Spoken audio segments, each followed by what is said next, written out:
Amara Whitfield came home a full week early, and the first thing she noticed was that her street did not look like her street anymore. Cars lined both curbs for almost 2 blocks, bumper to bumper, strangers' vehicles parked crooked in front of houses that belonged to neighbors she had waved to 100 times. Light poured from every window of her own house, gold and restless, spilling onto the lawn she had paid a landscaper to keep green through 3 different summers. Music thumped through the walls before she even reached the driveway, a bass line she could feel in the pavement under her shoes. She stood there for a moment with her suitcase handle cutting into her palm, trying to convince herself that she had the wrong address, that somehow the cab had dropped her at the wrong house, on the wrong street in the wrong city. But the number on the mailbox was hers. The wreath on the door was hers. And the sound coming from inside was not a neighbor's celebration drifting over a fence. It was happening in her living room. She had built a life that did not depend on anyone else. And she had done it slowly, the way people build things that are meant to last. At 34 years old, Amara worked as a senior project manager for a construction firm that moved her from city to city whenever it opened new offices, and she had risen through that company by being the person who showed up early and left last. She was not wealthy in the way people picture wealth, with yachts and vacation homes, but she had something better than that. She had a steady paycheck. She had a house with her name on the deed, purchased with money she had earned herself, dollar by dollar, without a cosigner, and without a loan from anyone in her family. She had the particular quiet pride of a woman who never had to ask permission to breathe. For most of her life, she had believed her family was ordinary, the kind of family you see in every neighborhood: aging parents, one married sister, holidays that came and went without much drama. Her parents, Evelyn and Marcus Whitfield, were getting older, but still active, still calling every week, still asking about her flights and her meetings in that soft, concerned voice parents use when they want something to sound like affection. Her older sister, Simone, had married a man named Terence Cole 8 years earlier, and the two of them lived a life that always seemed to cost more than they earned. Everyone stayed in touch. Everyone showed up to birthdays. On the surface, nothing about the Whitfield family looked broken. But there was one truth Amara had spent years refusing to look at directly, the truth that she was always the one who paid. When her parents fell behind on the mortgage, she covered it. When Simone and Terence needed help with a car payment, she sent it without asking too many questions. When an unexpected bill landed on someone's kitchen table, her name was the first one anyone thought to call. In the beginning, this did not bother her at all. She told herself the same sentence so many times that it became a kind of prayer, a private explanation for why she kept reaching into her own account to patch someone else's hole. They are my family, she would think, and the thought would settle the matter before it could turn into a question. Month after month, the pattern repeated itself, with a rhythm so steady, it barely registered as unusual anymore. She helped with her parents' housing costs. She helped cover a portion of Simone and Terence's car expenses. She sent money for groceries when funds ran low at the end of a month. She paid for the emergencies that always seemed to appear right when she had a little extra breathing room. What she did not notice, because it happened so gradually, was that nobody in her family ever really asked how she was doing. Her mother's voice on the phone was always warm, always soft, always beginning with "Honey, are you okay?" But within minutes of that gentle opening, a new expense would surface, and Amara would transfer the money before the conversation even reached its natural end. She had grown so accustomed to this exchange that she stopped recognizing it as anything other than normal, stopped seeing the imbalance, sitting quietly underneath every phone call. She never imagined that she would someday need to set a boundary with the people who shared her blood. She believed, in the uncomplicated way people believe things they have never been forced to question, that money could smooth over almost any problem a family might face. What she did not know, what she could not have known, standing in her kitchen, writing out yet another transfer, was that the very house she had bought with her own money would one day become the place where her family betrayed her most completely, and that the betrayal would arrive, dressed as a celebration. There had been small warning signs along the way, moments Amara noticed, and then quietly set aside, the way people set aside a strange noise in an old house, because the house is still standing and the bills are still getting paid. She remembered a birthday dinner 2 years earlier, where she picked up the entire check for 11 people without anyone offering to split it, and how her father had simply said, "Thank you, sweetheart," as though gratitude alone settled the matter. She remembered a Thanksgiving where she arrived with groceries she had paid for herself, cooked most of the meal herself, and left before dessert because nobody noticed she was tired. She remembered thinking, more than once, that if she ever stopped giving, she genuinely did not know what would be left standing between her and the rest of them. That thought used to frighten her. She had never once considered that the answer might actually be nothing worth keeping.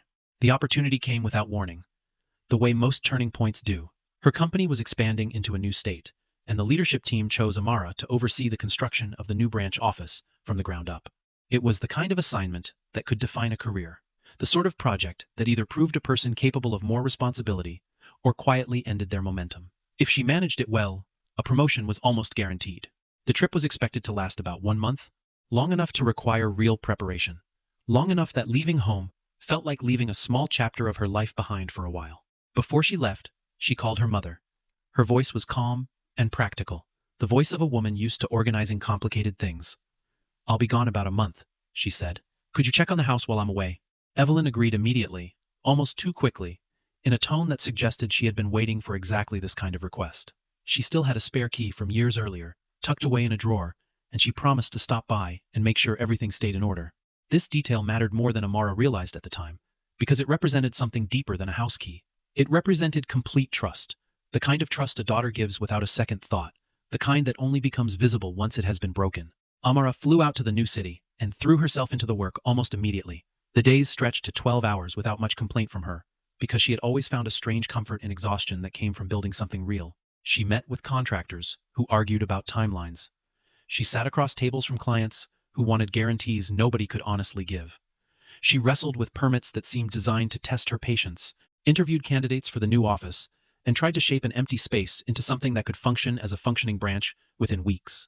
Every few days, she called home, and every time, her parents answered with the same reassuring phrase.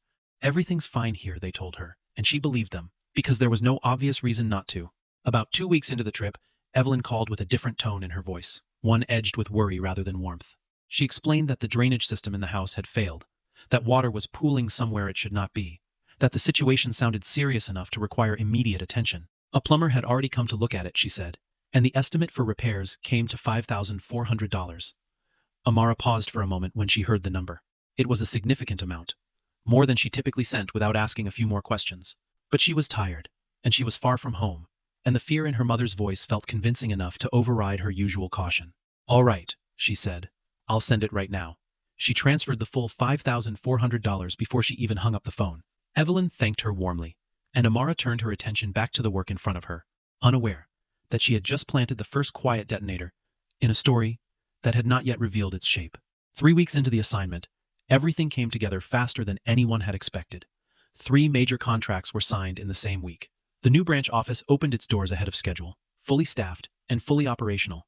Her supervisor called to congratulate her personally, and somewhere in that conversation, he mentioned that leadership was already discussing a larger management position for her, something with more authority and more reach. On top of the good news, she was granted an extra week off before she needed to return to her regular duties. For the first time, in a long time, Amara felt something close to pure, uncomplicated joy. Rather than tell her family about the change in plans, she decided to keep it as a surprise. There was something appealing about the idea of simply appearing at home, quietly, without fanfare, and enjoying an ordinary evening in the house she had worked so hard to earn. She imagined a simple dinner, a quiet living room, maybe even a real conversation with her parents for once, the kind that did not begin and end with money. She pictured herself finally sitting still in her own space, and she chose not to call ahead, wanting the moment to feel like a gift she was giving herself. The flight landed on a Sunday evening, close to 6 o'clock, and Amara felt something warm settle in her chest as the car turned into her neighborhood. She began picturing the details of her homecoming, almost like a small film playing in her head, the sofa she had missed, a simple meal she would make for herself, the particular silence of a house that belonged only to her. But as the car crept closer to her address, that picture dissolved. She noticed the first unfamiliar car parked along the curb, then a second, then a long, unbroken line of vehicles stretching further than she could easily count. Every window in her house glowed with light, and through the glass she could hear music, loud enough to reach the street, loud enough to make the driver glance at her with a curious expression. The driver asked if he had the right address, and Amara answered that yes, unfortunately, this was her house. She stepped out slowly, pulling her suitcase behind her, walking up a driveway crowded with cars that did not belong to her, toward a front door that suddenly felt like the entrance to someone else's life. Her hand trembled slightly as she reached into her bag for her keys, not from cold, but from the growing, wordless suspicion that something inside that house had already changed everything she thought she understood about her family. For a moment she considered simply calling her mother first, asking what was happening before she walked in, giving everyone a chance to explain themselves on her terms rather than being ambushed by her own front door. But some instinct, older and quieter than reason, told her to see it for herself before anyone had the chance to arrange the truth into something easier to swallow. She thought about turning around, sitting in the car for 20 minutes, letting the surprise dissolve on its own. She did not turn around. She walked forward instead, because some part of her had already begun to suspect that whatever was happening inside had been happening for longer than one single evening, and that walking away would only delay a conversation that was long overdue. She turned her key in the lock, and the door swung open into a wall of sound and smell that hit her all at once. The scent of roasted food mixed with wine and unfamiliar perfume, layered over laughter and overlapping conversations that filled every corner of the space. Roughly 50 people were spread through her living room and kitchen, filling the space she had furnished piece by piece over the years. This was not a small, casual visit from a few relatives checking on the house while she was away. This was a full-scale gathering, loud and unrestrained, with people eating from her dishes, drinking from her glasses, laughing on her furniture, dancing across her floors, as though the house had always belonged to everyone but her. Nobody noticed her standing in the doorway. She stood there with her suitcase still gripped in one hand, waiting for someone, anyone, to turn and register her presence, to say her name with surprise or relief. No one did. No one called out that she was home early.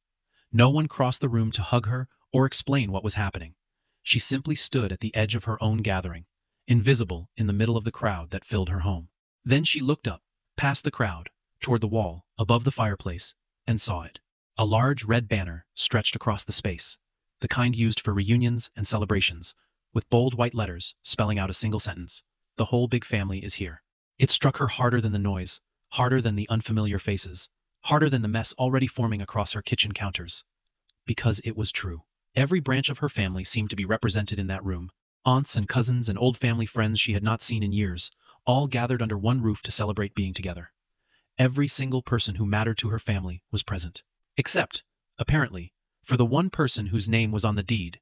Amara walked through the crowd without a word, straight toward the speaker system tucked into the corner of the living room, and turned it off with a single motion. The music cut mid-beat, and the silence that followed spread through the room like something physical, catching people mid-sentence, mid-laugh, mid-dance step. 50 faces turned toward her at once, confusion sliding into recognition, recognition sliding into something closer to alarm. A few people near the edge of the room began quietly backing toward the walls, as if putting distance between themselves and whatever was about to happen. Amara stood in the center of it all and asked, in a voice far steadier than she felt, what exactly was going on in her house. Nobody answered. Evelyn appeared first, moving quickly through the crowd, with an expression caught somewhere between panic and forced calm. "Amara, honey," she said. "You're home early," her voice pitched too high to sound natural. She reached for her daughter's arm and guided her toward the kitchen, away from the crowd, where Marcus, Simone, and Terence were already gathered, standing close together, like people who had just been caught doing something they knew they shouldn't have. Their faces carried the particular stillness of people rehearsing excuses in real time. Simone looked at her sister and asked, almost accusingly, what she was doing there, as if Amara were the intruder rather than the owner of the house. Amara answered simply, "What am I doing here? This is my house." The silence that followed said more than any of them were ready to admit out loud. Terence hovered near the counter, saying nothing at all, and there was something almost worse about his silence than anything the others could have said out loud. Amara noticed how he avoided her eyes, how he suddenly found something urgent to do with his hands, how a man who usually had an opinion about everything had nothing to offer now that the opinion required accountability rather than commentary. She filed that silence away without comment, the way she was learning to file away every small detail that told her more than words ever could. Marcus was the first to offer an explanation, calling it nothing more than a family get-together, a harmless gathering meant to bring everyone under one roof for an evening. Amara repeated the phrase back to herself silently. A family get-together, held inside her home, without her knowledge, without a single invitation extended to the woman whose name was on every document tied to that property. Evelyn tried a softer version of the same defense, explaining that they had planned it specifically while Amara was away, because, in her words, you never really enjoyed these kinds of parties anyway. It was the sort of reasoning that almost sounded thoughtful on the surface, framed as consideration rather than exclusion. Amara didn't accept it for a second. "That isn't the point," she said. The point was never whether she liked parties. The point was that no one had asked her whether they could use her home at all. Simone rolled her eyes at the tension building in the kitchen, waving a hand as though her sister were overreacting to nothing. "You're being dramatic," she said. "It's just a party." Amara looked at her for a long moment before answering, her voice flat and precise. "Just a party with my money," she said, and something in the room shifted immediately, the air growing heavier, the pretense of casual explanation beginning to crack. Amara asked, plainly, about the $5,400 she had sent 2 weeks earlier, the money meant for an emergency repair to the drainage system. She asked whether that money had actually gone toward fixing anything at all. Evelyn's eyes dropped to the floor, and in that silence, Amara understood everything she needed to understand. The emergency had never been real, or if it had, the money had not gone where it was supposed to go. $5,400, sent out of genuine concern for her parents' safety and comfort, had instead funded catering, decorations, and an evening of celebration that excluded the very person who paid for it. It was not simply a lie about a broken pipe. It was a complete betrayal of the trust that made her willing to send that money in the first place. "I sent you that money because I thought you needed help," she said quietly, and no one in that kitchen offered an apology in return. Instead of remorse, Simone offered a warning. "Don't embarrass us in front of everyone," she said, glancing nervously toward the living room, where 50 guests waited in uneasy silence. Then, almost as an afterthought, she added something colder still. "If you make a scene, we're done. You'll be on your own." In that single sentence, Amara understood the shape of the danger she had somehow never fully recognized before. Her own family believed they held enough power over her to threaten her, in her own house, after spending her own money without permission, as though she were the dependent one in the relationship, rather than the person who had been quietly holding all of them up for years. She did not argue further. She did not raise her voice or demand that 50 strangers leave her property immediately, though every instinct told her she had every right to do exactly that. Instead, she turned and walked upstairs, away from the noise, away from the excuses, away from the family gathered in her kitchen, pretending that nothing unusual. Amara walked down into a living room that no longer resembled the space she had left a month earlier. Empty bottles covered nearly every surface. Cans littered the floor near the couch. Plates streaked with dried food sat abandoned on tables and windowsills. The carpet had a dark stain soaking into one corner, and the sofa cushions bore the unmistakable marks of spilled liquid nobody had bothered to clean. Nobody had lifted a finger to restore any part of the house before leaving. As if the disrespect from the previous evening had not already been enough, her mother met her at the bottom of the stairs and told her plainly that since she had come home early, cleaning up after everyone would simply have to be her responsibility. It was, in its own quiet way, the final insult in a long list of them. Amara did not scream. She did not throw anyone's belongings out onto the lawn or demand an apology that clearly was never going to come. Instead, she picked up her phone and called a professional cleaning service, scheduling them for later that morning. Then, she sat down at her desk, opened her laptop, and pulled up her banking application, scrolling through the long list of recurring automatic payments she had set up over the years, without ever really questioning them. There, laid out in front of her, was the entire architecture of the imbalance she had lived inside for so long. A monthly contribution toward her parents' housing costs, a recurring payment covering part of Simone and Terrence's car expenses, several smaller transfers set to repeat automatically, month after month, without her ever pausing to reconsider whether they still made sense. Each one had the same simple option sitting beside it: cancel, one by one, without making a single phone call, without issuing a single warning, without offering any explanation to anyone. Amara clicked cancel, cancel, cancel, until every automatic payment tied to her family had been permanently switched off. Something settled inside her as she did it. A quiet, unfamiliar clarity. "I don't need their permission to set a boundary," she thought, and the thought felt less like a rebellion and more like something long overdue. This was the true turning point of her story. The moment a woman who had spent years rescuing everyone around her finally turned that same energy toward rescuing herself. In the days that followed, Amara allowed herself something she had not experienced in longer than she could remember. She took a short trip alone, away from every obligation, away from every phone call demanding money, away from the low, constant hum of financial responsibility that had followed her for years. There were no family emergencies to solve, no unpaid bills waiting for her attention, no anxious voices asking for help before even asking how she was doing. For the first time in longer than she could remember, there was only quiet. And in that quiet, a new question began forming in her mind, one she had never allowed herself to ask before. If I stop rescuing them, what does my life actually become? The answer arrived roughly 2 weeks later, in the form of a phone that would not stop buzzing. Her mother called first, then her father, then Simone, then Terrence, each message carrying a slightly different tone, but the exact same underlying panic. Nobody asked how her trip had gone. Nobody asked how she was feeling after everything that had happened in her own living room.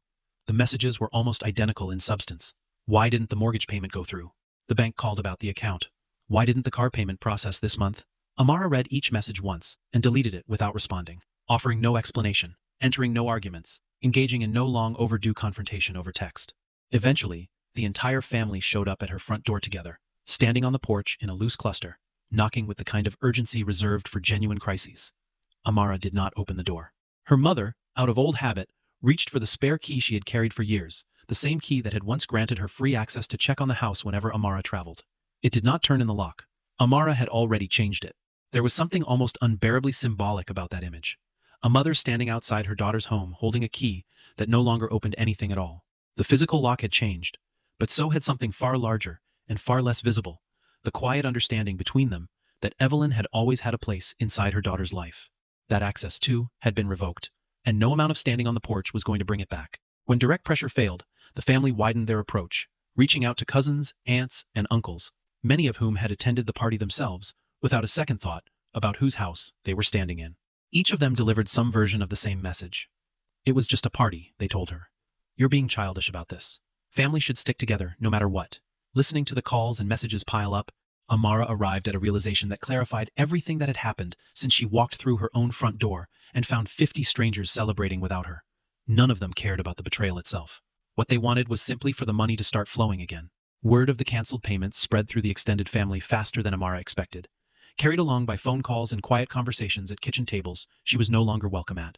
Distant relatives who had barely spoken to her in years suddenly remembered her number. A cousin she had not seen since a wedding 4 years earlier sent a message insisting that family always finds a way to work things out. None of these messages asked what had actually happened inside that house. None of them mentioned the banner, or the $5,400, or the mess left behind for her to clean alone. They simply assumed, without asking, that whatever had gone wrong was something Amara needed to fix, because fixing things had always been her role, and nobody had yet noticed that the role no longer belonged to her. There was a particular Sunday, about a month after she had cut off the payments, when Evelyn tried a gentler approach entirely, sending a long message about missing her, about wishing things could go back to normal, about how a family should never let money come between them. Amara read it twice, searching for any line that asked about her feelings rather than her funds, any sentence that acknowledged what had actually happened in that living room. She found none. The message ended, as so many of them did, with a mention of an overdue bill and a gentle suggestion that perhaps she could help just this once. She did not respond to that one either. Unable to shame Amara back into compliance through direct pressure, some relatives shifted strategies entirely, turning to public sympathy instead of private persuasion. Posts began appearing online describing mounting debt, sudden financial hardship, the fear of losing a home, payments that could no longer be made. None of these posts named Amara directly. None of them needed to. Everyone who read them understood exactly who was being blamed, and exactly which daughter was expected to fix it. Relatives who had borrowed from Amara in years past, and never fully repaid what they owed, suddenly resurfaced with strong opinions about family loyalty and obligation.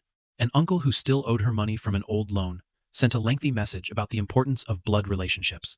An aunt, who had once asked Amara to cover a portion of a family expense, reappeared with pointed comments about selfishness and pride.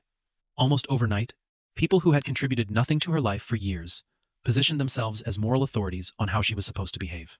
Amara chose not to defend herself publicly. She did not post long explanations, detailing every dollar she had given, every emergency she had covered, every excuse she had accepted without question over the years.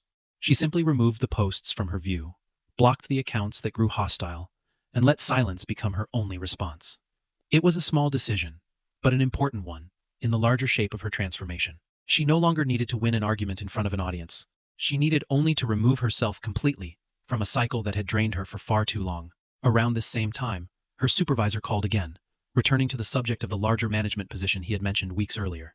The role came with a significant increase in salary, expanded authority over an entire region, and a required move to another state, far from the house, the family, and the noise that had defined the last several weeks of her life.